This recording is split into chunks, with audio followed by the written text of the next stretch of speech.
الحمد لله نحمده ونستعينه ونستغفره ونؤمن به ونتوكل عليه ونعوذ بالله من شرور أنفسنا ومن سيئات أعمالنا من يهده الله فلا مضل له ومن يضلله فلا هادي له ونشهد أن لا إله إلا الله وحده لا شريك له ونشهد أن سيدنا وشفيعنا ونبينا وحبيبنا وسندنا وأولانا ومولانا محمدا عبده ورسوله أرسل الله إلى كافة الناس بشيرا ونذيرا وداعيا إلى الله بإذنه وسراجا منيرا أما بعد فأعوذ بالله من الشيطان الرجيم بسم الله الرحمن الرحيم إن أول بيت وضع للناس للذي ببكة مباركا وهدى للعالمين وقال الله تبارك وتعالى والتين والزيتون وطور سينين وهذا البلد الأمين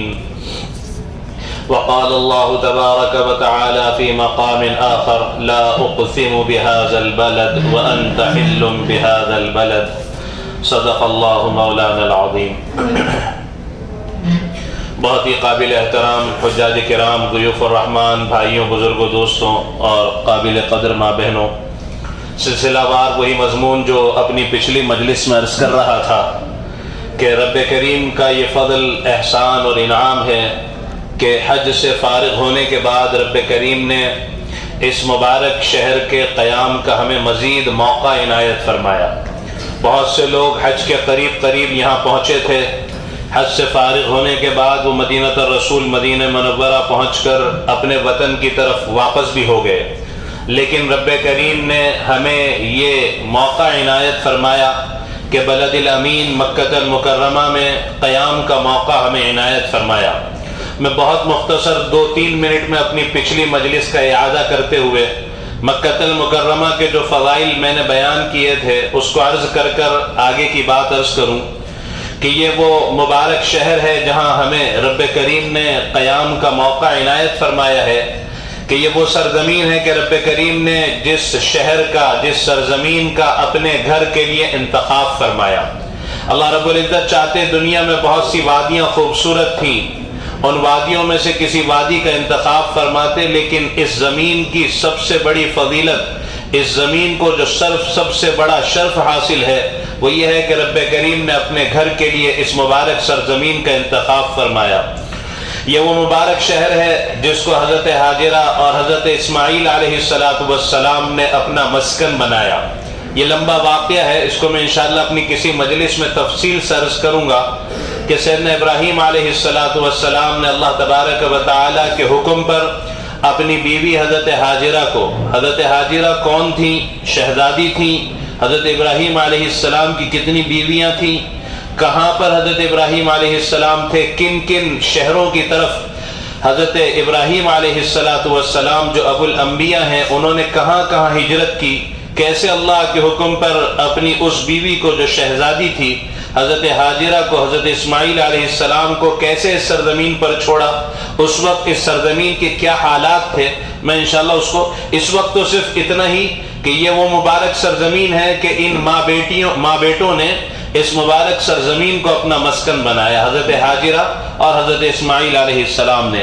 یہ وہ مبارک شہر ہے کہ جس شہر کی طرف انبیاء کرام علیہم السلام جو دنیا کے مختلف خطوں میں بھیجے گئے. یہ رب کریم کا ایک نظام تھا کہ اللہ تبارک و تعالیٰ نے جب سے اس کائنات کو وجود بخشا، اللہ تبارک و تعالیٰ نے اپنے بندوں کو اپنا تعارف کرانے کے لیے، اپنے بندوں کی رہبری کے لیے دنیا کے مختلف خطوں میں، دنیا کے مختلف حصوں میں، دنیا کی مختلف زمینوں پر اللہ رب العزت نے اپنے نبیوں کو بھیجا.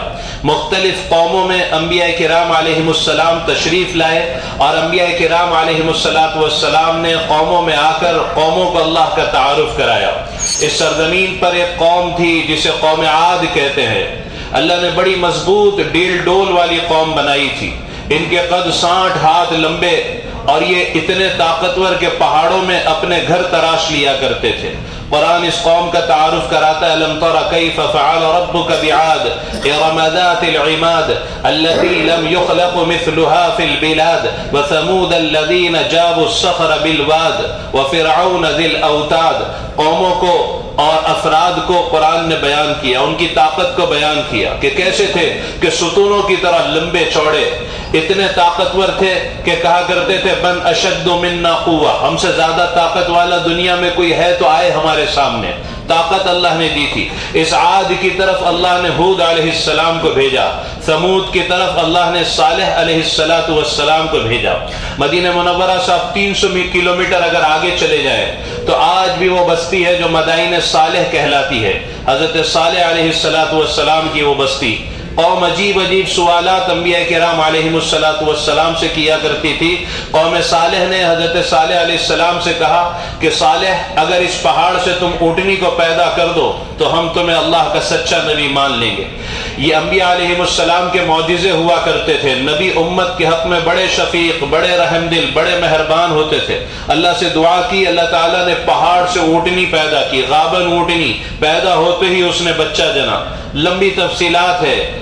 وہ آخر یہ بات ہونی چاہیے تھی کہ ان کی بات پوری ہو گئی تو وہ بات مان لیتے، لیکن وہ انکار کر گئے۔ حضرت صالح علیہ السلام نے کہا دیکھو یہ ناقۃ اللہ ہے، یہ اللہ کی نشانی ہے، یہ اونٹنی، اب اس کو کم سے کم نقصان نہیں پہنچانا۔ لیکن انہوں نے اس اونٹنی کو قتل کر دیا، جس پر قوم صالح پر عذاب آیا۔ یہ الگ الگ قوم مدین ایک جگہ ہے، اللہ تعالیٰ نے شعیب علیہ السلام کو نبی بنا کر بھیجا، مختلف قوموں کی طرف، مختلف علاقوں کی طرف۔ اکثر انبیاء کرام علیہم السلام وہ ہیں جنہوں نے اپنے اپنے علاقوں سے اس مبارک شہر کی طرف رخت سفر باندھا۔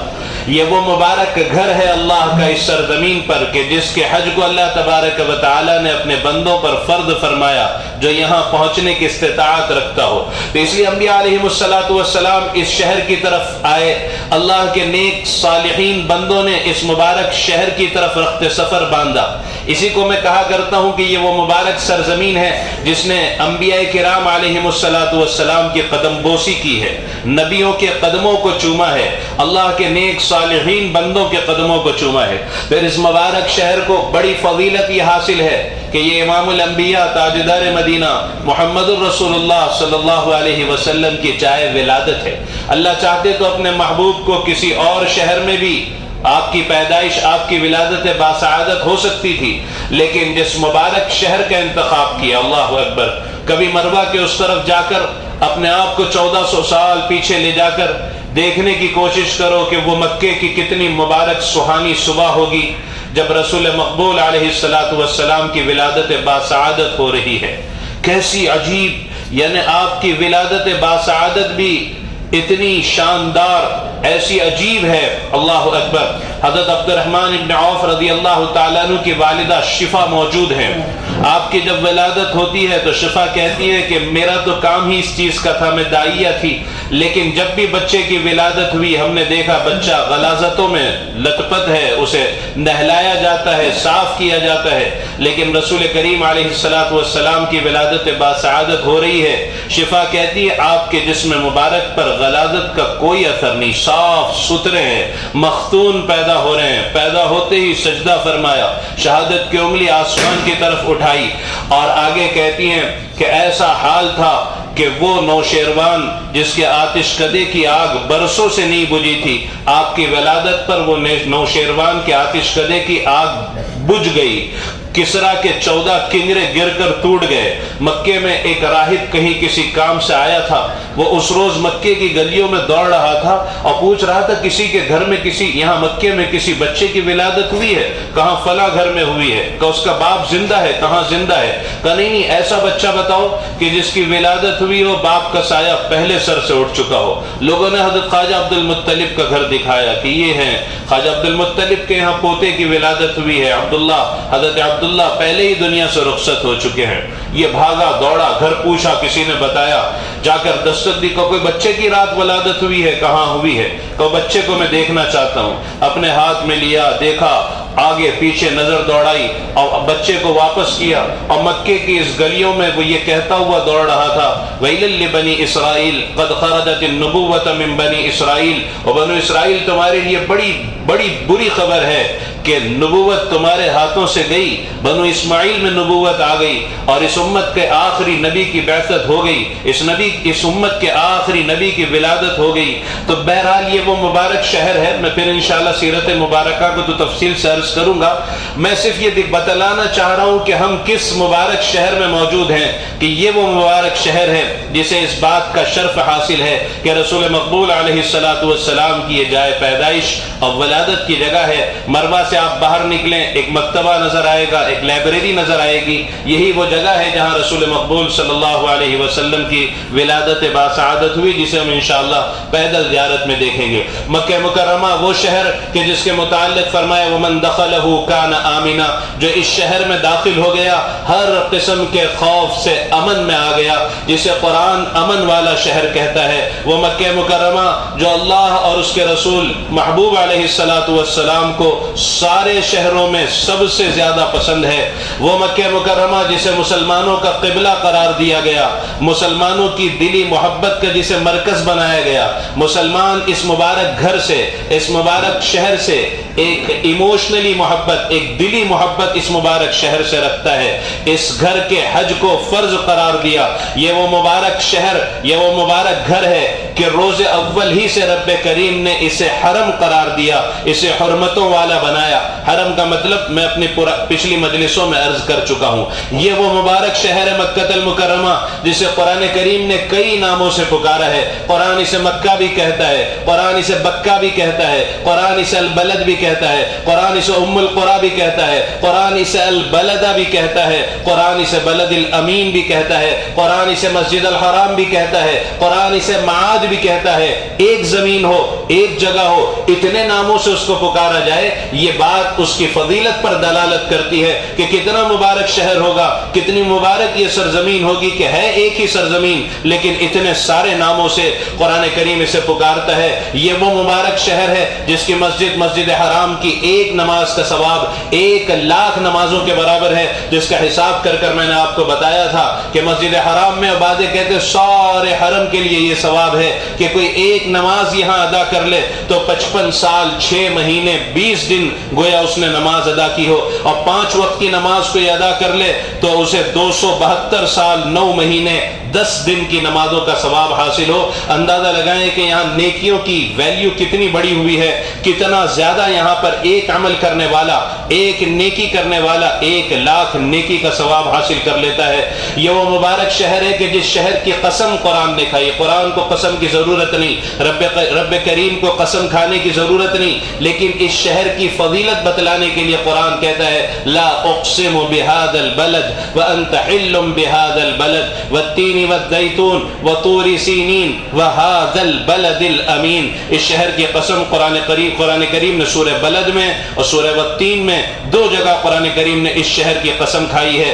یہ وہ مبارک شہر ہے کہ عبداللہ ابن عدی رضی اللہ تعالیٰ عنہ فرماتے ہیں کہ میں نے رسول مقبول صلی اللہ علیہ وسلم کو حدورہ کے مقام پر دیکھا، آپ مکے کو مخاطب ہو کر فرما رہے تھے، آپ مکے کو مخاطب کر مکے کو سیدھے فرما رہے تھے وَلِلَّهِ إِنَّكِ لَخَيْرُ أَرْضِ اللَّهِ وَلِلَّهِ إِنَّكِ لَخَيْرُ أَرْضِ اللَّهِ، اے مبارک زمین اللہ کی قسم تو دنیا کی ساری زمینوں میں سب سے بہتر زمین ہے، تو اللہ کے یہاں سب سے زیادہ محبوب ہے۔ اگر مجھے میری قوم یہاں سے نکلنے پر مجبور نہ کرتی تو میں تجھے کبھی نہ چھوڑتا۔ قسم کھا کر اللہ کہہ رہے ہیں، اللہ کے نبی علیہ السلام قسم کھا کر کہہ رہے ہیں کہ دنیا کی ساری زمینوں میں تو سب سے مبارک زمین، سب سے اللہ کے نزدیک محبوب ترین جگہ، سب سے بہترین زمین تو ہے۔ یہ وہ مبارک سرزمین ہے کہ جہاں رب کریم نے زمزم کا پانی رکھا ہے۔ زمزم کے فضائل متعدد دفعہ میں نے عرض کیے، آگے تفصیل سے بھی عرض کروں گا۔ یہ وہ مبارک سرزمین ہے کہ جہاں 21 جگہ وہ ہیں کہ جہاں دعا قبول ہوتی ہے، جس کو میں نے سنانا شروع کیا تھا اور وقت مکمل ہو گیا تھا۔ بہرحال ان 21 جگہوں کو عرض کرنے سے پہلے کچھ اور فضائل عرض کر کچھ ضروری باتیں عرض کر اخیر میں وہ چیزیں مکمل کروں کہ جہاں دعائیں قبول ہوتی ہیں۔ یہ وہ بیت اللہ ہے جس کے طواف کا ہمیں حکم دیا گیا، دنیا میں کسی گھر کے طواف کا حکم نہیں، اللہ کے اس گھر کے طواف کا حکم دیا گیا۔ اس کی فضیلت ارشاد فرمائی گئی کہ کوئی ایک سفر میں اگر 50 طواف کر لے تو وہ ایسا ہو جاتا ہے جیسے اس کی ماں نے اسے ابھی جنا ہو۔ تو یہ مبارک شہر، یہ مبارک گھر کہ جس کی نظیر پوری دنیا میں نہیں ملتی، یہ ایک واحد مکان ہے کہ جس کے طواف کا ہمیں حکم دیا گیا۔ حجر اسود اور رکن یمانی یہ وہ جگہ ہیں کہ جس کا رسول مقبول صلی اللہ علیہ وسلم نے استلام فرمایا۔ آپ رکن یمانی کے قریب سے گزرتے تو آپ اس پر ہاتھ پھیرتے، اور اگر دور سے گزرتے تو آپ اشارہ نہیں فرماتے، لیکن قریب سے گزرنے کی شکل میں رکن یمانی کا حجر اسود سے پہلا کونا، 4 کونے ہیں بیت اللہ کے، حجر اسود کا جو کونا ہے اسے رکن ہندی کہتے ہیں۔ ابھی میرے ساتھ پرسو حرم میں کوئی موجود تھا ہمارے ساتھیوں میں ہی، اس نے پوچھا ہندوستان کس طرف ہے؟ میں نے کہا یہ حجر اسود ہے، یہ اس طرف ہندوستان ہے۔ ہندوستان جب سجدہ کرتا ہے، ہمارے ہندوستان کے لوگ جب نماز ادا کرتے ہیں سجدہ، تو ان کا رخ عین حجر اسود کی طرف ہوتا ہے۔ یہ ہم ہندوستان والوں کے لیے کس قدر خوش قسمتی کی بات ہے کہ ہم حجر اسود کی طرف ہیں، اسی لیے اس کونے کو رکن ہندی کہتے ہیں۔ لیکن چونکہ یہاں حجر اسود نسب ہے، اس لیے رکن ہندی کے نام سے لوگ زیادہ جانتے نہیں، لوگ حجر اسود کے نام سے۔ اس سے پہلا کونا اسے رکن یمانی کہتے ہیں، یمن اس کے بالکل سامنے ہے۔ یہ بڑا مبارک بیت اللہ کا یہ بڑا مبارک کونا ہے۔ نبی کریم علیہ الصلوۃ والسلام نے ارشاد فرمایا یہ وہ جگہ ہے جہاں 70,000 فرشتے کھڑے رہتے ہیں، جن کا کام یہ ہے صرف کہ وہ اپنی عبادتوں کو چھوڑ کر طواف کرنے والا جو دعا کر رہا ہے اس کی دعا پر آمین کہیں۔ اسی لیے ہمیں یہ ترغیب دی گئی کہ اب یہاں ساری دعاؤں کو چھوڑ دو، اب یہاں کہو ربنا آتنا فی الدنیا حسنہ وفی الآخرۃ حسنہ وقنا عذاب النار، کہ یہ نظر میں تو بہت مختصر جملے ہیں ایک جملے میں، لیکن اس ایک جملے میں دنیا آخرت کی ساری خیر آ گئی۔ ربنا آتنا فی الدنیا حسنہ، اللہ ہم آپ سے مانگتے ہیں دنیا کی بھلائی، وفی الآخرۃ حسنہ، اور آخرت کی بھلائی، وقنا عذاب النار، اور ہمیں جہنم کی آگ سے بچا لے۔ دنیا کی بھلائی بھی آ گئی، آخرت کی بھلائی بھی آ گئی، اور جہنم کی آگ سے پناہ بھی آ گئی۔ بڑی مبارک دعا ہے، بڑی جامع دعا قرآن کریم نے ہمیں سکھائی ہے، اسے مانگنا چاہیے۔ سجدوں میں بھی مانگو، نفل نماز کے سجدوں میں، تہجد کی نماز کے سجدوں میں اسے مانگو ربنا آتنا فی الدنیا، چونکہ یہ دعا سب کو یاد ہے، اسے مانگنی ترجمہ سمجھ کر مانگنا چاہیے،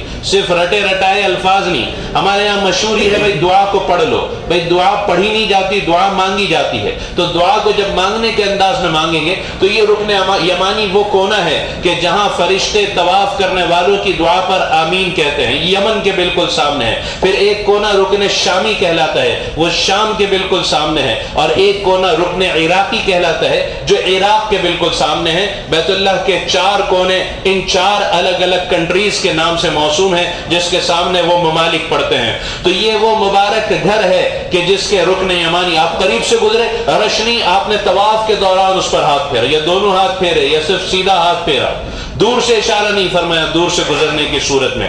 ہاں حجر اسود وہ مبارک پتھر ہے جنت کا کہ جس کو اللہ کے نبی علیہ الصلوۃ والسلام نے باقاعدہ بوسہ دیا ہے، اللہ اکبر۔ لیکن اس میں رش میں گھسنا اور اذیت اور تکالیف، اس وقت رش ہے، ازدحام ہے، اس لیے ہم حاجیوں سے کہتے ہیں ابھی حجر اسود کے بوسے کی، یہ ہمارے ملک والوں کا بھی ایک عجیب مزاج ہے۔ حاجی جب واپس ہوتا ہے یا فون کرتے ہیں تو عجیب عجیب سوالات کر کر حاجیوں کو پریشان، بوسہ دیے بوسہ دیے، ارے بھائی بوسہ کل رات طواف کیا ہوں میں نے، 11:30 پر طواف شروع کیا، نیچے سے مطاف سے 12:30 پر میرا طواف مکمل ہوا۔ 1 گھنٹہ 20 منٹ 25 منٹ کا طواف نیچے سے ایک گھنٹے میں ہو رہا ہے۔ ابھی رش ہے، زحمہ ہے، کوئی ایسا کام نہیں۔ بہرحال میں تو فضیلت کے لیے کہ حجر اسود کتنا مبارک پتھر ہے، یہ جنت کا پتھر ہے۔ جب یہ آیا تو بالکل ڈائمنڈ چمکتا تھا، اس کے اندر یہ بالکل سفید روشنی اپنے اندر لیا ہوا تھا۔ لوگوں کے بوسے دے دے کر، گناہوں کو اپنے اندر لے کر یہ پتھر سیاہ اور کالا ہو گیا۔ پھر اس کی بڑی تاریخ ہے، لوگوں نے اسے چرایا، یہاں سے لے گئے، کئی حصوں میں ٹوٹا، تقسیم ہوا، وہ اب اس کو تقریباً ذہن سے نکل رہا ہے 11 12 17 پیسز میں وہ ایک ہی حصے کے اندر اسے محفوظ کیا گیا ہے۔ تو بہرحال یہ حجر اسود ہے، یہاں پر رکن یمانی ہے، یہ وہ اللہ کا گھر ہے بیت اللہ کہ ساری دنیا سے اگر انسان نماز کے لیے رخ کرتا ہے تو اس مبارک گھر کی طرف رخ کرتا ہے۔ آجیو نماز کو بھی سیکھو، یہاں آئے ہو نماز کیسی ہونی چاہیے، نماز کتنی سکون و وقار سے ہونی چاہیے۔ یہاں آ کر جلدی جلدی نماز پڑھنا یہ بالکل مناسب نہیں۔ نماز کے 7 فرائض ہیں، اس میں سے ایک فرض باہر کے ارکان نماز میں سے جو ہے وہ یہ ہے کہ نمازی کو چاہیے کہ وہ بیت اللہ کی طرف رخ کرے، یہ فرض ہے کہ اس کے بغیر نماز نہیں ہوتی۔ تو بیت اللہ یہ وہ مبارک جگہ ہے، یہ وہ مبارک شہر ہے۔ فَوَلِّ وَجْهَكَ شَطْرَ الْمَسْجِدِ الْحَرَامِ، فرمایا جب تم نماز کو قائم کرو تو اس گھر کی طرف رخ کرو۔ یہاں تک اس گھر کی فضیلت ہے کہ صرف نماز ہی میں اس کی طرف رخ نہیں کیا جاتا، بلکہ جب مردے کو قبر میں سلایا جاتا ہے، تدفین کی جاتی ہے، تو اس وقت بھی یہ حکم ہے کہ بالکل مرحوم کو، مرنے والے کو بالکل بیت اللہ کی طرف اس کا رخ ہونا چاہیے۔ ہمارے یہاں صرف چہرہ قبلے کی طرف کرتے ہیں، حکم یہ ہے کہ سارا جسم قبلے کی طرف ہو۔ یہ جنت المعلی یہاں کا جو مبارک قبرستان ہے، اس قبرستان کو آپ جا کر دیکھیں، یہ مکہ میں یہ واحد ایسی پہاڑی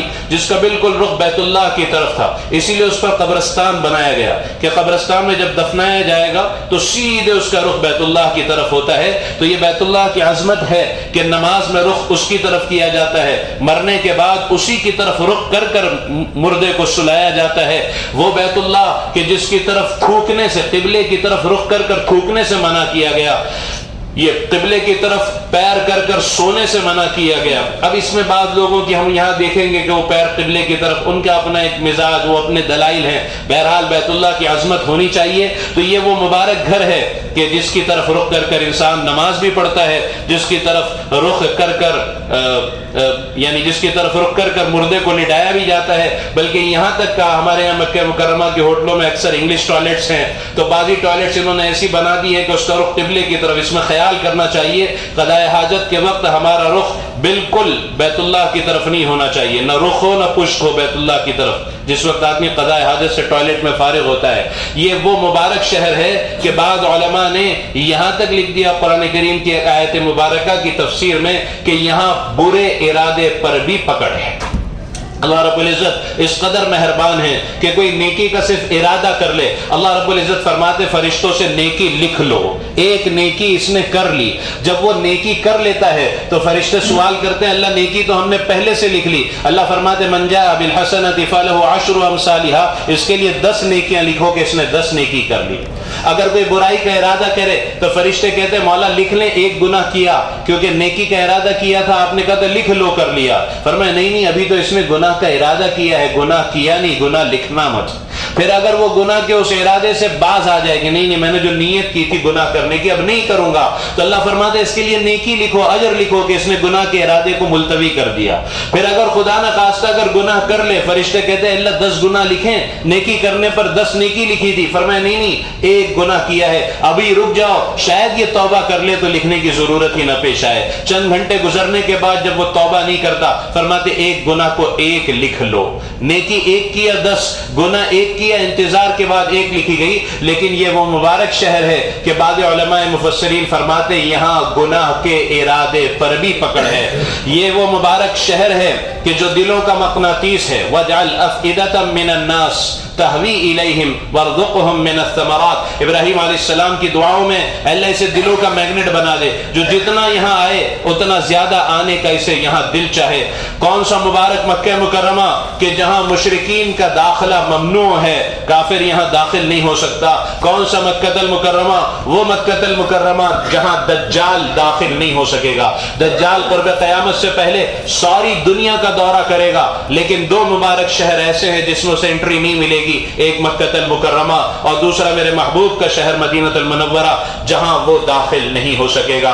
کون سا مکہ مکرمہ جہاں جگہ جگہ دعا کی قبولیت کے مواقع ہیں، بندہ دعا کرے اور دعا قبول ہے۔ سب سے پہلا موقع میں نے آپ سے کہا تھا دوران طواف دعا قبول ہوتی ہے۔ میں نے طواف کی چند اغلاط کی طرف بھی آپ کو متوجہ کیا تھا کہ طواف میں آپ اللہ کی طرف متوجہ ہوں، آپ کی نگاہیں نیچی ہو، دائیں سے کون گیا بائیں سے کون گیا اس کا کوئی پتہ نہ ہو، آپ اللہ کی طرف متوجہ ہو کر روتے ہوئے اللہ سے مانگتے ہوئے دعا کرو۔ ہاں درمیان میں سبحان اللہ الحمدللہ ولا الہ الا اللہ واللہ اکبر بھی پڑھیں، ورنہ یہ دعا کی قبولیت کی سب سے بڑی جگہ ہے کہ طواف کے دوران دعائیں کثرت کے ساتھ قبول ہوتی ہیں۔ ہاں ہاتھ نہیں اٹھانا ہے، ہاں کبھی کبھی کیفیت ایسی ہو جاتی ہے کہ ہاتھ کچھ سیکنڈز کے لیے اٹھ گئے بالکل رقت آ کر، تو یہ ایک الگ چیز ہے. لیکن مستقل طواف میں ہاتھ اٹھا کر دعا نہیں کرنی ہے بلکہ ہاتھ چھوڑ کر دعا کرنی ہے. کبھی کبھی کیفیت ایسی ہوتی ہے کہ ایک دم سے میرے بھی ہاتھ یوں ہوئے اور پھر ہاتھ چھوڑ, اس میں کوئی حرج کی بات نہیں, باقی ہاتھ چھوڑ کر طواف میں دعا کریں گے. دوسری قبولیت دعا کی جگہ ملتزم ہے, میں نے بتایا تھا اس کی تفصیل. ملتزم کسے کہتے ہیں؟ بیت اللہ کا جو دروازہ ہے, دہلیز کعبہ, اس کے بالکل پڑوس میں حجر اسود کے بیچ میں 2-3 لوگ چمٹ سکیں, اتنی مختصر جگہ ہے. اس جگہ پر اپنے سینے کو لگا کر, اپنے گال کو لگا کر ہاتھ پھیلا دینے ہیں. یہ وہ ون ونڈو آپریشن اس کو حضرت فرماتے ہیں. یہ ایک ایسی جگہ ہے کہ یہاں دعا مانگنے والا کبھی محروم نہیں ہوتا. یہ دعا کی قبولیت کی بڑی جگہ ہے. تیسری جگہ جہاں دعا قبول ہوتی ہے, میزاب رحمت, حتیم کا وہ حصہ جس میں پرنالہ ہے, جس سے بارش کا پانی نیچے آتا ہے, جس کے نیچے کی جگہ کو مصلی اسماعیل کہتے ہیں. اس جگہ دعا مانگی جائے تو دعا کبھی رد نہیں ہوتی. چوتھا, بیت اللہ شریف کے اندر اگر کوئی دعا مانگے, کوئی خوش قسمت اگر بیت اللہ میں اندر داخل ہو جائے, ورنہ میں نے عرض کیا تھا کہ رب کریم نے ہمارے لیے اگرچہ ان حالات میں انہوں نے حتیم کو بند کیا ہوا ہے, ورنہ تو حتیم ہمیشہ کھلا رہتا تھا. حتیم وہ جگہ ہے جو حضرت عائشہ رضی اللہ تعالیٰ عنہ نے عرض کیا, یا رسول اللہ میں بیت اللہ میں اندر داخل ہونا چاہتی ہوں. آپ علیہ الصلوۃ والسلام نے حضرت عائشہ رضی اللہ تعالیٰ عنہ کا ہاتھ پکڑا اور حتیم میں داخل کر دیا. فرمایا عائشہ تو بیت اللہ میں داخل ہو گئی. حتیم میں داخل ہوا یعنی بیت اللہ میں داخل ہو گیا. اب میں کہا کرتا تھا کہ بادشاہوں کے لیے تو کبھی کبھار بیت اللہ کھلتا ہے, ہم فقیروں کے لیے ہمیشہ کھلا رہتا ہے. لیکن حالات ایسے بدلے ہیں, اللہ کرے کہ وہ حتیم ہمارے لیے کھل جائے اور ہمیں اس میں نماز کے ادا کرنے کا موقع ملے. پانچواں, زمزم کے پیتے وقت, جب بھی آپ کو یہاں جو زمزم پیا جا رہا ہے, جب بھی زمزم پیئیں, اس کی دعا ہے اللہم انی اسألک علما نافعا ورزقا واسعا وشفاء من کل داء. اس کے علاوہ جو بھی جب بھی زمزم پیئیں, کوئی نہ کوئی دعا ضرور کر لیں کہ زمزم کے پیتے وقت دعا قبول ہوتی ہے. مقام ابراہیم کے پاس دعا قبول ہوتی ہے. آپ نے دیکھا گولڈن جالی میں, گولڈن جالی بیت اللہ کے دروازے کے سامنے وہ پتھر ہے جس پر کھڑے ہو کر سیدنا ابراہیم علیہ السلام نے بیت اللہ کی تعمیر کی. لفٹ کی طرح, لفٹ کا وہ کام دیتا تھا. جب دیواریں اوپر ہو گئی تو وہ جب حکم دیتے تھے ابراہیم علیہ السلام, وہ پتھر خود بخود اوپر ہوتا تھا, خود بخود نیچے ہوتا تھا, خود بخود اوپر ہوتا تھا. اور ابراہیم علیہ السلام نے اس پر کھڑے ہو کر بیت اللہ کی چاروں طرف تعمیر کا کام اتنا کیا. اللہ رب العزت حضرت ابراہیم علیہ السلام کی نشانی کو باقی رکھنا چاہتے تھے. اس پتھر نے حضرت ابراہیم علیہ السلام کے قدموں کے نشانات کو محفوظ کر لیا. آپ دیکھیں گے تو حضرت ابراہیم علیہ السلام کے پیروں کے نشان اس پتھر پر آج بھی نظر آتے ہیں. یہ وہ مبارک پتھر ہے. یہ پتھر بالکل بیت اللہ کے قریب رہا کرتا تھا. ایک زمانہ ایسا آیا کہ سیل آئی پانی کی, معلّہ سے پانی آ جایا کرتا تھا اور بیت اللہ میں بھی پانی بھر جایا کرتا تھا, اور پھر مسفلہ کے راستے سے وہ پانی آہستہ آہستہ نکلا کرتا تھا. ایسا بھی ہوا کئی مرتبہ کہ مطاف پورا پانی پانی پانی پانی. ڈرینیج کا سسٹم یہاں کا اتنا مضبوط نہیں تھا جیسے آج ہم دیکھ رہے ہیں. تو ایک وقت ایسا بھی کئی دفعہ ہوا کہ بیت اللہ میں پانی ہی پانی, مطاف پانی ہی پانی. لیکن اس وقت بھی آج تک وہ تصویریں آپ کو مل جائے گی جو محفوظ ہیں کہ اس وقت بھی طواف بند نہیں ہوا, لوگوں نے تیرتے ہوئے طواف کیا ہے اللہ کے گھر کا. تو بہرحال وہ پتھر مقام ابراہیم کا, اس کی وجہ سے وہ تھوڑا سا آگے جہاں آج ہے وہاں آ گیا. تو جہاں آج مقام ابراہیم ہے, یہ وہ جگہ ہے کہ ابراہیم علیہ السلام جب دیواروں کو اونچا کر لیتے, بلند کرنے لگے, تو جیسے کاریگر جو انجینئر ہوتا ہے وہ تھوڑا سا دور جا کر دیکھتا ہے کہ دیوار سیدھی جا رہی ہے نا, سیدھی اٹھ رہی ہے کہ نہیں. تو آج جہاں مقام ابراہیم ہے, ابراہیم علیہ السلام بار بار یہاں کھڑے ہو کر دیکھا کرتے تھے کہ دیوار اوپر سیدھی جا رہی ہے یا نہیں, تعمیر صحیح ہو رہی ہے یا نہیں. تو یہ بالکل اسی جگہ آ کر یہ رک گیا. تو علماء نے مشورہ کیا کہ دونوں برکتیں, دونوں نسبتیں ایک جگہ ہو گئی ہیں. آگے ہونے کی وجہ سے اس زمانے میں طواف مختصر سے حصے میں ہوتا تھا, تو وہ آگے کے حصے میں تھا, تو لوگوں کو طواف کے لیے دائیں بائیں ہونا پڑتا تھا. تو اس زمانے میں پھر یہ مشورہ ہوا کہ اسی جگہ رکھ دو تاکہ طواف کرنے والوں کو بھی سہولت ہو. اس زمانے سے, آج سے یعنی بہت پہلے نہیں, 70 80 100 سال پہلے ہم نے اپنے بڑے بزرگوں سے سنا, کتابوں میں لکھا ہوا, یہ کھلا رہتا تھا. بعض بزرگوں نے اس کو لیا, اس میں پانی بھرا اور اس میں پانی بھر کر پیا کہ ابراہیم علیہ السلام کے. لیکن پھر لوگ اس کو اٹھانے لگے, یہاں سے وہاں ہونے لگا, تو اسے ایک پنجرے کی شکل دے کر, جالی کا اور گولڈن خول پہنا کر اسے محفوظ کر دیا گیا. قرآن کریم میں اللہ تبارک و تعالی, سیدنا عمر رضی اللہ تعالیٰ عنہ, یہ وہ بابرکت شخصیت ہے کہ قرآن کریم میں 12 14 15 مقامات غالباً ایسے ہیں کہ جو سیدنا عمر رضی اللہ تعالیٰ عنہ نے جس بات کی رائے دی اس پر قرآن کریم نے فیصلہ نازل فرمایا. اس میں یہ بھی سیدنا عمر رضی اللہ تعالیٰ عنہ کی رائے تھی کہ مقام ابراہیم کو نماز پڑھنے کی جگہ بنائی جائے. اللہ نے قرآن کریم میں آیت نازل کی وَاتَّخِذُوا مِن مَقَامِ إِبْرَاهِيمَ مُصَلَّى کہ پیارے محبوب صلی اللہ علیہ وسلم مقام ابراہیم کو آپ مصلی بنائیے, نماز پڑھنے کی جگہ بنائیے. لیکن اب حالات اور ہو گئے. اب مقام ابراہیم مطاف میں بہت آگے کے حصے میں ہے, اور اگر وہاں نماز پڑھی جائے تو طواف کرنے والوں کو بھی دشواری ہو, کوئی آپ پر گرے گا, کوئی آپ پر پڑے گا. اس لیے اگر پڑھنی ہے تو مقام ابراہیم کے بالکل طواف زیارت کے لیے دوسرے دن ہم لوگ ظہر پڑھ کر جب پہنچے, اس سال اتنا مطاف خالی تھا کہ 20-22 منٹ میں ہمارا طواف زیارت ہوا. تو میں عام طور پر دائیں بائیں ہو کر نماز پڑھتا ہوں, واجب الطواف, چونکہ رش بہت ہوتا ہے. لیکن اس وقت حالانکہ بالکل عجیب تھا, طواف زیارت تو اور رش کا موقع ہے, لیکن دوسرے دن ہم لوگ ظہر کی نماز پڑھ کر گئے تھے, پتہ نہیں اللہ کی مسجد خالی تھا. تو میں نے کہا کہ بھائی مقام ابراہیم کے پیچھے جگہ ہے, آؤ. تو ہم نے طواف زیارت کی واجب الطواف بالکل پیچھے, اس طرح پر کہ بیت اللہ کے اور ہمارے درمیان مقام ابراہیم آ جائے, ہم نے واجب الطواف وہاں پر ادا کی. تو موقع ہو, سہولت ہو, بھیڑ نہ ہو تو مقام ابراہیم کے بالکل پیچھے آدمی چلا جائے, اور مقام ابراہیم کو اپنے درمیان اس طرح کر لے کہ کئی صفوں کے آگے مقام ابراہیم ہے, لیکن بیت اللہ کے اور میرے بالکل درمیان مقام ابراہیم آ جائے تو انشاءاللہ یہ فضیلت حاصل ہو جائے گی. بیت اللہ کی مختلف جگہیں, مختلف جہتیں, مختلف فضیلتیں رکھتی ہیں. میں بہت برسوں تک میرا معمول طواف کے بعد 2 رکعت پڑھنے کا اور بیٹھ کر بیت اللہ کو دیکھنے کا جو معمول تھا, بین الرکنین تھا. بین الرکنین کہتے ہیں رکن یمانی اور حجر اسود کے سامنے بیچ میں, یعنی حتیم کے بالکل اپوزٹ سائڈ, جہاں سے طواف شروع ہوتا ہے اس سے پہلے. یہ بین الرکنین بڑی مبارک جگہ ہے. امام اعظم امام ابو حنیفہ رحمۃ اللہ علیہ بھی کثرت کے ساتھ یہاں بیٹھا کرتے تھے. اس کی فضیلت کیوں ہے؟ اس کی فضیلت اس لیے ہے کہ ہجرت سے قبل جب قبلہ بیت المقدس تھا تو اللہ کے نبی علیہ الصلوۃ والسلام اسی جگہ سے نماز ادا کرتے تھے, تو رخ بیت المقدس کی طرف ہو جاتا تھا اور بیت اللہ درمیان میں خود بخود آ جایا کرتا تھا. تو یہ اس کی کہ آپ اگر بین الرکنین سے نماز پڑھیں, بین الرکنین آپ بیٹھ جائیں, وہاں سے دعائیں کریں, تو ایک شرف تو یہ کہ اللہ والے اس سمت میں بہت زیادہ بیٹھے ہیں. رسول مقبول علیہ الصلوۃ والسلام نے ہجرت سے قبل اسی جہت اور اسی سمت سے زیادہ نمازیں ادا کی ہیں. آپ اس طرف رک کریں تو سامنے بیت اللہ ہے, پھر اسی طرف آگے مدینہ شریف ہے, اور اسی طرف آگے بیت المقدس ہے.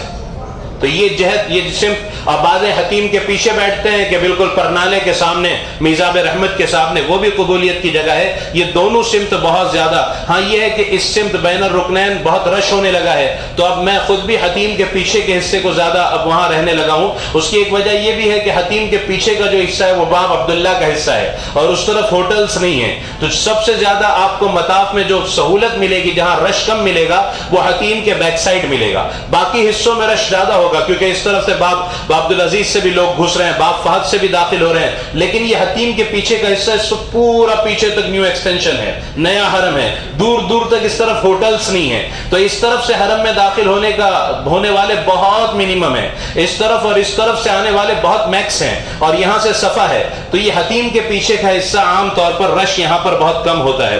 تو بہرحال مقام ابراہیم پر دعا قبول ہوتی ہے. اسی طرح صفا پہاڑی پر بھی دعا قبول ہوتی ہے. صفا پر موقع ملے تو یہاں پر دعا پڑھیں. یہ صفا مشعر میں سے, شاعر میں سے, ان الصفا والمروۃ من شعائر اللہ فمن حج البیت او اعتمر فلا جناح علیہ. تو یہ صفا پہاڑی پر دعا. عبداللہ بن عباس رضی اللہ تعالیٰ عنہ کے ہاتھ میں عصا تھا, آپ نے ایسے صفا پر مارا اور فرمایا قیامت سے قریب یہ پہاڑ پھٹے گا اور اس میں سے دابۃ الارض نکلے گا, یہ ایک جانور ہے جو قیامت سے پہلے نکلے گا, کب میرے عصے کی آواز وہ سن رہا ہے. تو صفا پہاڑی پر دعا قبول ہوتی ہے. اسی طرح مروہ پر دعا قبول ہوتی ہے. اسی طرح جیسے دوران طواف دعا قبول ہوتی ہے, دوران سعی بھی دعا قبول ہوتی ہے. ہم لوگ عمرہ کرتے ہیں تو سعی میں خاموش ہو جاتے ہیں, ہمت ہی نہیں رہتی, بھئی کچھ نہ کچھ مانتے رہو, یہ بھی دعا قبول ہونے کی جگہ ہے. اسی طرح عرفات میں 9 ذی الحجہ کو خاص طور پر دعا قبول ہوتی ہے. اسی طرح مینا میں 8 تاریخ کو, 10 تاریخ کو, 11 تاریخ کو, 12 تاریخ کو, 13 تاریخ کو خصوصی طور پر دعا قبول ہوتی ہے. اسی طرح 11, 12 اور 13 کو چھوٹے شیطان اور جمرہ وسطی بیچ والے شیطان کو کنکری مار کر دعا قبول ہوتی ہے. اسی طرح جس وقت آدمی غور سے بیت اللہ کو دیکھ رہا ہو اس وقت بھی دعا قبول ہوتی ہے. میں نے شاید یہ کہا تھا کہ بیت اللہ کو بہت دھیان سے، بہت غور سے، محبتوں کے ساتھ ٹکٹکی لگا کر دیکھنا چاہیے، لیکن ہم لوگ اس کو بیت اللہ کو دیکھتے وقت دعائیں قبول ہوتی ہیں۔ اسی طرح حتیم کعبہ میں دعا قبول ہوتی ہے، رکن یمانی پر دعا قبول ہوتی ہے، غار ثور اور غار حرا پر بھی علماء نے لکھا ہے کہ دعا قبول ہوتی ہے۔ اسی طرح دار ارقم میں دعا قبول ہوتی ہے۔ یہ وہ جگہ تھی جہاں رسول اللہ صلی اللہ علیہ وسلم حضرت ارقم ابن ارقم رضی اللہ تعالیٰ عنہ کے مکان پر صحابہ کے ساتھ دین و دعوت کے مشورے کیا کرتے، نماز جماعت کے ساتھ وہاں ادا کیا کرتے۔ یہ جگہ آپ صفا سے چلیں گے تو تھوڑا سا چلتی ہی ملین افزرین سے پہلے گیٹ نظر آئے گا جس پر لکھا ہے باب دار ارقم۔ یہی وہ جگہ تھی جس کو یہاں مکان تھا حضرت ارقم ابن ارقم رضی اللہ عنہ کا، ہسٹوریکل مکان، تاریخی مکان، کہ جب تک بیت اللہ میں اجازت نہیں تھی صحابہ کے سارے مشورے یہی ہوا کرتے تھے۔ حضرت عمر رضی اللہ تعالیٰ عنہ اسی جگہ مشرف بہ اسلام ہوئے۔ یہ بڑی عجیب جگہ تھی، یعنی گویا صحابہ کی مشورے کی جگہ، نماز کی جگہ تھی۔ تو یہ دار ارقم ہے، یہاں بھی اگر کوئی دعا کرے تو لکھا ہے کہ دعائیں قبول ہوتی ہیں۔ اسی طرح آپ علیہ الصلوۃ والسلام کا دولت قضا حضرت خدیجہ رضی اللہ تعالیٰ عنہ کے ساتھ جہاں آپ نے مکہ مکرمہ کے شب و روز گزارے، اگر وہ جگہ بھی کسی کو پتا ہو تو وہاں بھی دعا قبول ہوتی ہے۔ اسی طرح مقام مدعا، یہ جگہ میں آپ کو پیدل زیارت میں بتاؤں گا، ایک جگہ تھی مقام مدعا جسے کہتے ہیں، جہاں ایک مسجد بنی ہوئی تھی جس کو میں نے اپنی آنکھوں سے دیکھا ہے۔ اب وہ حرم کی توسیع میں اس مسجد کو توڑ دیا گیا مروہ کی طرف۔ حضرت ابراہیم علیہ السلام حضرت اسماعیل اور حضرت حاجرہ کو جب چھوڑا ہے اور جب واپس ہوئے ہیں تو یہاں آ کر حضرت حاجرہ، حضرت اسماعیل حضرت ابراہیم علیہ السلام کی نظروں سے اوجھل ہو گئے، اب نظر نہیں آ رہے۔ تو یہاں کھڑے ہو کر ابراہیم علیہ السلام نے بہت ساری دعائیں مانگی ہیں جس کو قرآن نے بھی ذکر کیا۔ اس کو فرمائے دعا کے قبول ہونے کی جگہ ہے۔ ایک زمانہ ایسا تھا کہ حرم سے جو جنازے معلّہ کی طرف جاتے تھے تو ان کو یہاں زمین پر رکھ کر اس جگہ پر ان کی مغفرت کی دعا کی جاتی تھی اور پھر جنازے معلّہ کی طرف لے جائے جاتے تھے۔ اب تو لوگوں کو وہ جگہ کا تعین بھی نہیں رہا۔ انشاءاللہ میں دکھاؤں گا پیدل زیارت میں کہ یہ مقام مدعا ہے جہاں ابراہیم علیہ السلام نے دعائیں کی، جس کا ذکر قرآن کریم میں ہے، اور یہ جگہ دعا کی قبولیت کی ہے۔ اسی طرح یہ ساری وہ جگہ ہیں، 21 جگہ میں نے ذکر کی کہ جہاں دعائیں بہت زیادہ قبول ہوتی ہیں۔ یہ میرا جو مضمون ادھورا رہا تھا پچھلی مجلس کا، اس کو میں نے مکمل کیا۔ اب تک اتنی دیر میں نے آپ کو صرف مکہ مکرمہ کے فضائل بتائے۔ اب آخری بات عرض کرنے چلا ہوں کہ یہ اتنی لمبی تمہید میں نے آپ کے سامنے کیوں باندھی۔ مکہ مکرمہ کے اس قدر اتنے لمبے فضائل جو پچھلی مجلس میں ادھورے رہ گئے تھے، جس کو میں نے آج پورے کیے، یہ میں نے صرف اس لیے بتائے اور اس کو اس لیے اتنی تفصیل کے ساتھ میں نے عرض کیا کہ ہمارے دلوں میں ایک خوشی ہو کہ اللہ تبارک و تعالی نے اتنے عظیم ترین شہر میں، اتنی مبارک سرزمین پر ہمیں قیام کا موقع عنایت فرمایا۔ تو ہم کس قدر خوش قسمت ہیں، کس قدر ہمارا نصیب بلندی پر ہے کہ اللہ نے ہمیں رہنے کا موقع عنایت فرمایا۔ تو حاجیوں، جو بات اصل کہنے کا مقصد وہ ہے کہ ہم اس مبارک شہر میں قیام کیے ہوئے ہیں، تو اللہ کے لیے اپنے وقت کو وصول کریں، اپنا نظام الاوقات بنائیں، اپنے آپ کو گناہوں سے بچائیں، وہ نیکیاں جو حج میں ہم کما کر آئے ہیں ان نیکیوں کی حفاظت کریں، اپنا نظام الاوقات بنائیں۔ دیکھو اب تھوڑا سا بس 2 دن بچے ہیں، ہم انشاءاللہ حرم کے قریب اب ہم قریب منتقل ہونے والے ہیں۔ اب حرم کی قریب منتقل ہونے کے بعد دیکھیں، مکہ کی زیارت آپ کو یہاں کرا دی گئی، طائف کی زیارت کل یہیں کرا دی گئی۔ آپ کو اب مکے کے قریب کے ہوٹل منتقل ہونے کے بعد جو تقریباً غالباً 14 دن ہے، وہ آپ کو ہر طرح سے فارغ رکھا گیا ہے، اس لیے کہ صرف آپ ہوں اور اللہ کا گھر ہو۔ اب کوئی سستی نہیں کہ بھائی ٹیکسی پکڑنی ہے اور بس پکڑنی ہے، بس اتر کر ہم کو فوراً حرم میں داخل ہونا ہے۔ اپنا نظام الاوقات اس 2 دن کے اندر ایسا بناؤ کہ اس نظام الاوقات میں آپ کے کم از کم 12 گھنٹے حرم میں گزر رہے ہوں۔ صرف ہوٹل میں کھانے کے لیے آنا ہے اور سونے کے لیے آنا ہے، اس سے جتنا وقت بچے۔ اگر کسی کے پیروں میں تکلیف ہے، تعب ہے، طواف زیادہ نہیں کر سکتا، وہ بیٹھ کر بیت اللہ میں عبادت کرتا رہے، بیٹھ کر بیت اللہ کو دیکھتا رہے، بیٹھ کر بیت اللہ میں تلاوت کرتا رہے۔ بہت سارے حاجی ہیں ماشاءاللہ جن کی یہ ترتیب ہم نے کئی سالوں میں دیکھی، کئی برسوں میں، کہ جب نزدیک منتقل ہو گئے تو عصر کی نماز کے لیے جاتے تھے تو عشاء کی نماز پڑھ کر آتے تھے۔ لیکن معاف کرنا، آج ہمارا مسجد میں دل ہی نہیں لگتا۔ اب یہاں ہم دیکھیں مغرب اور عشاء کے درمیان 1.5 گھنٹے کا فاصلہ ہوتا ہے، لیکن کوئی کام ہمارا یہاں ہوٹل پر نہیں ہوتا، لیکن ہم مسجد میں بیٹھتے نہیں، مغرب پڑھ کر بھی واپس ہوٹل پر آ جاتے ہیں. بھئی کوئی کام نہیں مسجد میں رہے. ماشاءاللہ بہت سارے لوگوں کو میں نے دیکھا، کل مسجد میں دیکھ کر میرا بڑا دل خوش ہوا. کچھ لوگ، اکثر لوگوں کو میں نے دیکھا اوابین بڑے مجمع نے الحمدللہ ادا کی. بلکہ میرا تو یہ جی چاہ رہا ہے کہ تھوڑا سا آپ لوگ بھی بتائیں. میں تو بیان کرتا رہا، آپ حضرات بتائیں کہ آپ کیا کر رہے ہیں، تاکہ آپ کی وجہ سے دوسرے لوگوں کو بھی ترغیب ہو. ایک بڑا مجمع ہے جو ماشاءاللہ درود شریف کی کثرت کر رہا ہے، بڑا مجمع ہے جو تہجد کا اہتمام کر رہا ہے، بڑا مجمع ہے جو اوابین پڑھ رہا ہے، بڑا مجمع ہے جو 2 پارے 3 پارے کی تلاوت کر رہا ہے ماشاءاللہ. تو اگر آپ حضرات کھڑے ہو کر بتائیں گے کہ میں یہ کر رہا ہوں تو انشاءاللہ آپ کی نیکی ضائع نہیں ہوگی. اس کو ریاکاری نہیں کہتے، بلکہ آپ کی وجہ سے ہمارے گروپ میں جو دوسرے 200 لوگ ہیں ان کو یہ پتا چلے گا کہ بھئی اسی ہوٹل میں رہنے والے، اسی گروپ میں آنے والا حاجی جب اتنا کر سکتا ہے تو ہم بھی کر سکتے ہیں ماشاءاللہ. تو میرا تو یہ آج یہ چاہ رہا ہے کہ آپ میں سے تھوڑا سا کھڑے ہو کر بتائیں کہ میں اس طرح سے. تو بہرحال وہ انشاءاللہ اخیر میں ذرا سا آپ لوگوں کو سنوں گا کیا کر رہے ہیں. مجھے بھی خوشی ہو کہ جو میں تھک رہا ہوں، بول رہا ہوں، چیخ رہا ہوں تو کچھ فائدہ بھی ہو رہا ہے، کچھ سن بھی رہا ہے، کچھ کر بھی رہے ہیں اور دوسروں کو ترغیب بھی ہوگی. تو بہرحال آپ قریب ہونے کے بعد ایک نظام الاوقات بنائیں. بہت آسان نظام الاوقات یہ ہے کہ آپ عصر سے فجر حرم کو دے دیں، اس میں عشاء کے بعد آئیں، کھانا کھائیں، تھوڑا آدھا 1 گھنٹہ سستا لیں، گھر فون کرنا ہے کر لیں. اس کے علاوہ سارا وقت حرم. اور فجر کی نماز کے بعد آپ آئیں تو ناشتہ کر کے آپ عصر تک آرام کریں، درمیان میں ظہر کھانے کے لیے اٹھیں، پھر تھوڑا سا موقع ہو آرام کر لیں. اپنا نظام الاوقات جو ٹائم ٹیبل آپ کو بنانا ہے وہ عصر سے فجر اگر ہمت کر کے بنا لیں تو دھوپ بھی نہیں، گرمی بھی نہیں اور آپ کا بہترین نظام الاوقات. بھئی عصر کے بعد کیا کرنا ہے؟ تو عصر کے بعد، مغرب کے بعد تو طواف میں بہت زیادہ رش ہوتا ہے، بہت زیادہ رش ہوتا ہے. آپ رش والے اوقات کو دوسروں کے لیے چھوڑ دیں. آپ عصر سے لے کر عشاء تک کا جو وقت ہے اس کو اپنے دیگر عبادتوں کے اندر صرف کریں. جیسے قرآن کریم کی تلاوت 2 پارہ آپ کو کرنا ہے، پھر مغرب کے بعد سورہ ملک، سورہ واقعہ، سورہ سجدہ پڑھنی ہے، مغرب کے بعد 6 رکعت اوابین پڑھنی ہے، 1 آدھا گھنٹہ دعا پڑھنا ہے، دعا کرنی ہے. اور اسی طرح اگر مغرب کے بعد موقع ہے صلاۃ التسبیح کی نماز پڑھ لیں. یہ سارے جو کرنے کے کام ہیں اس کو عصر اور عشاء کے درمیان رکھیں. عشاء پڑھ کر کھانا کھا کر آئے، اب اگر اللہ نے ہمت دی ہے اب آہستہ آہستہ آہستہ آہستہ رش کم ہوگا، اتنا جلدی نہیں ہوگا، تھوڑا وقت لگے گا.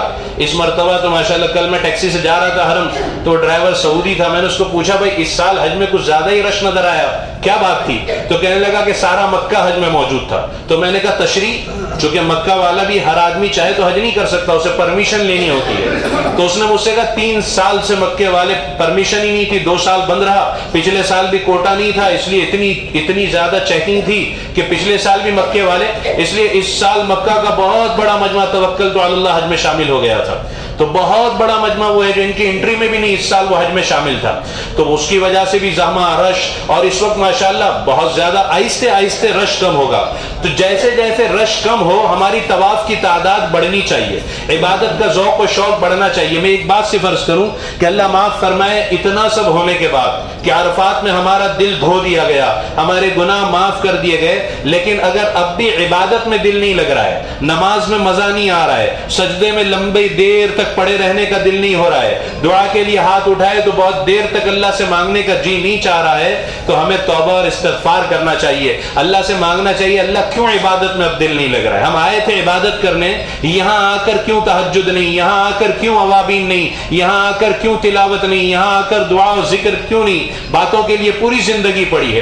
اصل علماء نے لکھا ہے، بہت ساری وجوہات لکھی ہیں جس کی وجہ سے اللہ رب العزت عبادت کی حلاوت اور لذت کو ختم کر دیتے ہیں. ان میں سے ایک فرمایا بدنگاہی ایسا گناہ ہے، آنکھوں سے غلط دیکھنا ایسا گناہ ہے، اس کی اتنی روٹین اور اتنی عادت ہو جاتی ہے کہ سفر حج میں آنے کے باوجود آنکھوں کی حفاظت مشکل ہوتی ہے. اور آنکھوں سے غلط دیکھنا یہ اتنا بڑا گناہ ہے کہ اللہ عبادت کی حلاوت اور لذت کو چھین لیتے ہیں.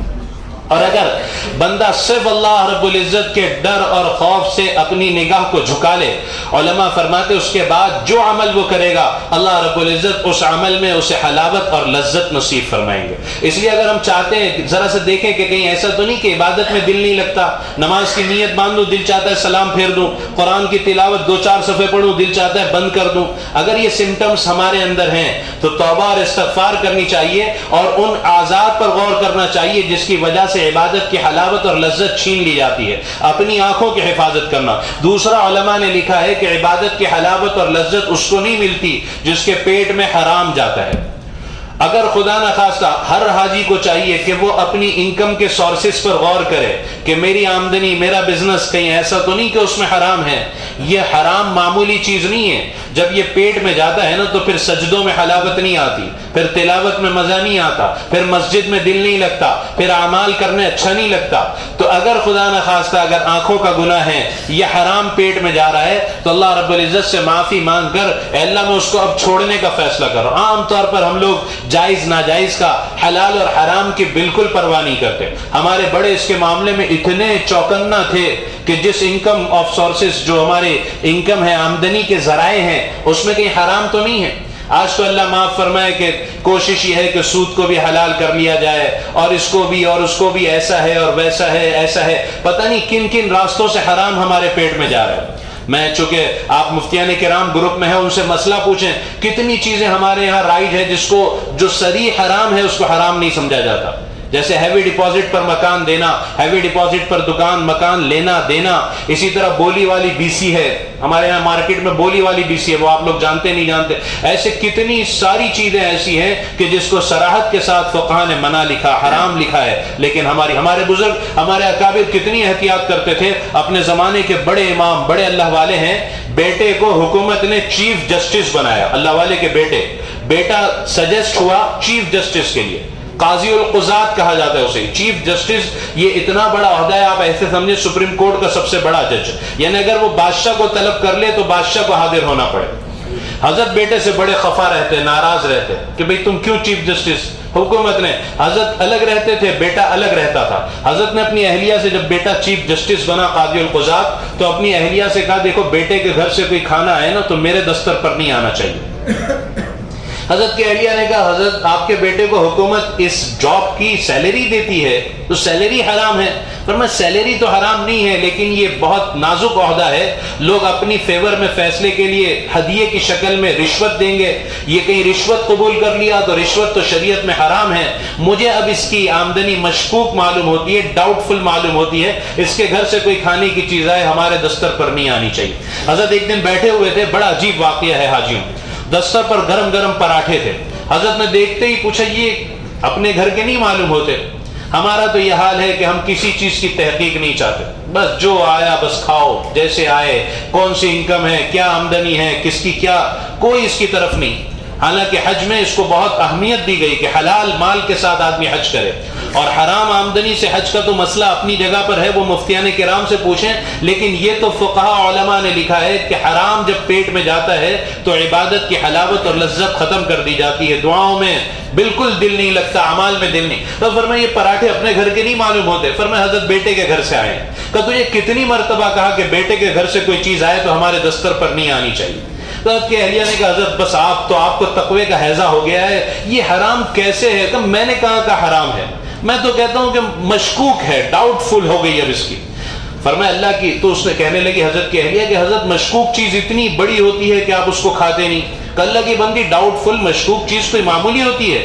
یہ کہہ کر حضرت نے ان پراٹھوں کو اٹھایا. فرمایا یہ رکھ. جو دروازے پر فقیر آتے ہیں نا، جو فاقہ مست ہوتے ہیں، بھوکے ہوتے ہیں، کئی دن سے کچھ نہیں کھایا، ان کو یہ کہہ کر دے دینا کہ امام صاحب نے یہ کہہ کر نہیں کھایا کہ یہ اس کی جو آمدنی ہے، جس انکم سے یہ بنا ہے، وہ ڈاؤٹ فل ہے، مشکوک ہے.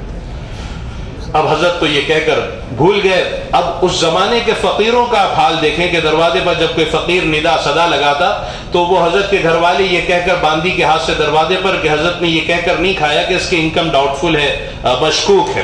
ان زمانے کے فقیروں کا یہ حال تھا کہ وہ واپس کر دیتے اور یہ کہتے بھائی کچھ حلال لقمہ ہو تو دے دو، ورنہ ایک وقت کا اور فاقہ کر لیں گے، یہ ہم کو نہیں کھانا. جس کو امام صاحب نے یہ کہہ کر نہیں کھایا ہو کہ مشکوک ہے، ڈاؤٹ فل ہے. اس زمانے کے فقیروں کا یہ حال تھا. اب حضرت کو 8-10 دن بعد یاد آیا، اپنی اہلیہ سے پوچھا رہا ان پراٹھوں کا کیا ہوا؟ فرمایا اللہ آپ پر رحم کرے، وہ دروازے پر جاتا واپس آتا، دروازے پر جاتا واپس آتا، کوئی فقیر اس کو کھانے کے لیے تیار ہے. کہ پھر تو نے کیا کیا؟ کہ میں تو بہت پریشان ہو گئی، اب اس کا کرتی کیا؟ نہ گھر میں کوئی کھا رہا ہے، نہ فقیر کوئی کھا رہا ہے. باندھی کسی کام سے جا رہی تھی تو میں نے اس کو یہ کہہ کر دیا کہ باہر دجلہ دریا جو بہ رہا ہے، دجلہ میں اس کو ڈال دو. میں نے باندھی کے ہاتھ سے دجلہ میں اس کو ڈلوا دیا. حضرت نے سر پکڑ لیا کہ انا للہ و انا الیہ راجعون، تو نے میرے لیے بڑا مسئلہ کھڑا کر دیا. کہ حضرت اب کیا مسئلہ؟ نہ ہم نے کھایا، نہ گھر والوں نے کھایا، نہ فقیر نے، اس کو دریائے دجلہ میں ہم نے ڈلوا دیا. حضرت نے فرمایا آج سے میں دجلہ کی مچھلی نہیں کھاؤں گا، پتہ نہیں کون سی مچھلی نے اس کو کھایا ہو. یہ ہمارے بڑوں کی احتیاط تھی جسے آج ہم نے ختم کر دیا. نہ ہم مفتی سے مسئلہ پوچھنا چاہتے, کاروبار میں کیا پوچھنے کا, بلکہ مسلمان کہتا ہے کاروبار تو سچ کے ساتھ نہیں چل سکتا, کاروبار تو امانت دیانت کے ساتھ نہیں چل سکتا. انا للہ و انا الیہ راجعون. کیسے نہیں چل سکتا؟ ہم سمجھتے ہیں مفتی سے صرف نماز کا پوچھیں گے, نماز کیسے پڑھنا, بزنس میرا ہے, میں کیوں مفتی سے پوچھوں بھائی؟ کاروبار میں بھی مولانا کا پوچھنے کا. کاروبار دین کا ایک بڑا حصہ ہے. اب ہمارے یہاں تو یہ حال ہے, اگر کوئی مال لے کر جائے واپس لائے تو بولے بھائی سوال ہی نہیں, ہم اپنے بل پر لکھتے ہیں نا, goods once sold will be not taken back اور ایکسچینج. نہ بیک ہوگا نہ ایکسچینج ہوگا, سوال ہی نہیں, مال واپس لیا ہی نہیں جائے گا. حالانکہ شریعت کہتی ہے اگر کوئی کسٹمر آپ سے مال لے جائے اور وہ واپس لائے, آپ خوشی خوشی اس مال کو لے لو, اللہ رب العزت جنت میں آپ کے لیے محل تعمیر کرے گا. اچھا, جنہوں نے اس پر عمل کیا, ہمارے سورت کے تعلقات والے ہیں, بہت مشہور سورت کی فیملیز ہے وہ, انہوں نے لیڈیز گارمنٹس کا ان کا کاروبار تھا. ان سے بات ہوئی تو ایک مرتبہ انہوں نے کہا کہ ہم نے بڑا سا بورڈ لگایا کہ یہاں بیچا ہوا مال واپس لیا جاتا ہے. تو ہمارے ایک دوست کہنے لگے, ارے تو بڑی مشکل ہے بھائی, واپس لوگ لے کر آئیں گے. وہ کہنے لگے اس بورڈ لگانے کے بعد میرا کاروبار کئی گنا بڑھ گیا. بولے کیسے بڑھ گیا؟ بولے بھائی مرد آتے, بھائی لیڈیز سوٹ ہے, بھائی ہے, تو بولے کیا چاہیے آپ کو, کیا بولے نہیں میری وائف کی اینیورسری ہے, اسے گفٹ دینا ہے. تو ہم 8-10 سوٹ اس کے سامنے رکھتے ہیں, وہ بیچارہ کنفیوز کے پتہ نہیں یہ پسند آئے گا اس کو کہ یہ پسند. ہم اس سے کہتے ہیں بھائی پورے کے پورے 10 لے جاؤ نا, نہیں پسند آئے جو پسند ہو وہ گفٹ کر دینا, جو نہیں پسند آئے ریٹرن دے دینا, کوئی مسئلہ نہیں. بولے ریٹرن دوں گا چلے گا؟ ارے بھائی پورے 10 کے 10 ریٹرن دو گے تو چلے گا. اور ٹھیک ہے 10 پیک کر دو. بولے اسی سے وائف سے ہی پسند کروا لیں گے, اس کو سرپرائز گفٹ بھی دینا ہے, آج اینیورسری ہے. تو بولے وہ 10 لے کر جاتے اور رات میں اپنی وائف کو بتا دے چل تیرے لیے آج اینیورسری دیکھ گفٹ لایا, کون سا جلدی سے اس میں سے کوئی ایک پسند کر لے. تو وہ دیکھتی دیکھتی اٹھا کر پورا پیک کر کے بولے بڑی مشکل سے آئے, 10 کے 10 اچھے. عورت کے ہاتھ میں ڈریسز جائے, وہاں سے واپس آئے, ہو سکتا ہے. تو بولے کوئی واپس لاتا نہیں, واپس بھی لایا تو 4 ڈریس 5 ڈریس, وہ لینا ایک تھا, 4 5 رکھ کر آتے ہیں. تو کئی گنا ہمارا کاروبار بڑھ گیا. تو شریعت کے مطابق جب کاروبار ہوگا نا تو نقصان نہیں ہوگا, وہ کئی گنا زیادہ نفع. تو بہرحال میں تو یہ عرض کر رہا تھا کہ اس پر غور کرنا چاہیے کہ وہ کون سے اسباب ہیں جس کی وجہ سے حج میں آنے کے بعد بھی خدا نخواستہ ہمارا دل عبادت میں نہیں لگ رہا. تو کہیں ایسا تو نہیں کہ ہم آنکھوں کے حرام میں مبتلا ہیں. میں اپنی ماں بہنوں سے بھی بہت میری بہنیں ہیں, میری مائیں ہیں, میں ان سے کہتا ہوں اللہ کے لیے پردہ کریں. شریعت نے پردہ آپ کی حفاظت کے لیے دیا ہے. آپ کو بعضے لوگ آج باطل کا یہ پوری دنیا میں کہ اسلام نے عورت کو قید کر دیا. ارے اسلام نے تو عورت کو وہ بلندی دی ہے کہ جس کا تصور نہیں ہو سکتا. اور حال یہ تھا کہ بچی پیدا ہو جاتی, میں آپ کو مکے میں وہ جگہ بتاؤں گا جہاں لے جا کر بچی کو زندہ درگور کر دیا جاتا تھا. اسلام نے تو تمہیں عزت دی ہے. ایک بہن نے مجھ سے کہا کہ اچھا بھائی یہ بتاؤ کہ عورتوں کو وراثت میں حصہ کم کیوں ہے, مردوں کو ڈبل عورت کو آدھا, یہ تو غلط ہے کہ لیڈیز. میرا یوٹیوب پر بیان ہے, آپ سننا کہ عورت کو آدھا حصہ کیوں دیا اور مرد کو اس کا ڈبل کیوں دیا.